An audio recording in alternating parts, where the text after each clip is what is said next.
7分でわかる、丹波平定。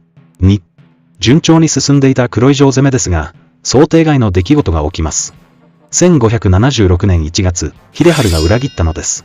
秦野氏は内藤氏と守護の覇権争いをする国衆だったため、内藤氏が織田方に下ったことをいいことに丹波守護になろうとしていたのかもしれません。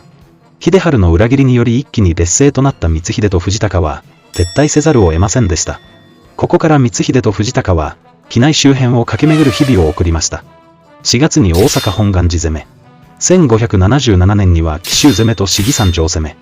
丹波平定が本格的に再開したのは、1577年10月でした。